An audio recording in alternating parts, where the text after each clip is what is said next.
అనుకుంటున్నారు? 12. పడుకునేంతవరకు, రాత్రి పని చేసుకుని పడుకునేంతవరకు ఎంత అయింది అనుకుంటా? 3:30కు పడుకుంటే పొద్దున్నే ఫోన్ చేశారు, అన్నా వస్తున్నావా? నా భార్య అక్కడి నుంచి ఫోన్ చేసి, బయలుదేరేవా? అటెళ్ళాలా ఇటెళ్ళాలా? ఇక్కడేమో మీరందరూ లాగెత్తున్నారు, అక్కడేమో నా భార్య లాగెత్తుంది. ఏంటి నా పరిస్థితి? కాఫీ ఇవ్వమంటే వీళ్ళు కాఫీ ఇవ్వట్లేదు, కాఫీ ఇవ్వట్లేదు. ముఖ్యం సరే, కాఫీ ఇవ్వట్లేదండి. కాఫీ లేకుండా ఎలాంటి బతికేది మనసులో? సరే, ద కాల్ ఆఫ్ గాడ్, దేవుని యొక్క పిలుపు. ఏంటి ఆ పిలుపు? ఏం పిలిచాడు? దేనికని పిలిచాడు? జేమ్స్ అన్న మీటింగ్ పెడతాడు, అక్కడికి వెళ్ళిపోయి పిలిచాడా? అంత మాత్రమే పిలిచాడా? నో. మనకు మీటింగ్లు అవసరం, మనకు సహవాసం అవసరం. అయితే వంగయ్య, వెంకటలక్ష్మి, నైనా, ఉప్పర్ల వెంకట్రావు, సుష్మా, జానకిరామ్, గూదె వెంకటేశ్వర్లు, గంగయ్య, వెంకట సాయి కుమార్, వెంకట ప్రవీణ్ కుమార్, వీళ్ళందరి కోసం ప్రార్థన చేయమని ఒక పెద్ద ఆయన నాకు ఒక చీటీ ఇచ్చాడు.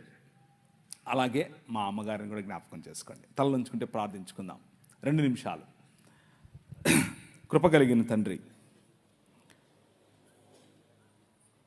నన్ను ఇంతవరకు చదివిన పేర్లను అలాగే మా అమ్మగారిని ప్రభువా మీరు జ్ఞాపకం చేసుకొని మీ చిత్తంలో మమ్మల్ని ఆశీర్వదించి ఆయుష్ను ఆరోగ్యాన్ని పొడిగించండి.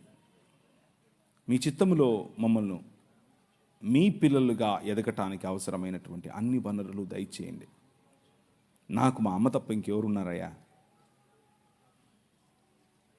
నిన్ను చూసుకోవాలంటే ఆమెనే చూసుకుంటాను.